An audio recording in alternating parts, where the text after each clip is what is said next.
Hey guys! Today, I'm going to show you how to increase or decrease the bass on your Apple AirPods while using your iPhone.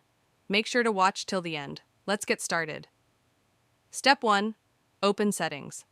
The first thing you need to do is open the Settings app on your iPhone. Step 2. Navigate to Music Settings 1. Scroll down until you find the Music option and tap on it. 2. Under the Audio section, look for EQ and tap on it. Step 3. Adjust the bass. By default, the EQ is set to off. If you want to increase the bass, select Bass Booster from the list.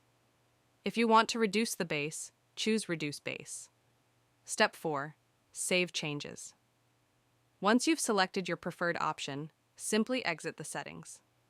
Your AirPods will now play music with either increased or decreased bass, depending on your choice. Bonus: adjust bass in Spotify. If you're using Spotify, you can also tweak the bass within the app. 1. Open Spotify and go to Settings. 2. Tap Playback and then Equalizer. 3. Adjust the bass slider according to your preference. That's it. Now you know how to adjust the bass on your Apple AirPods.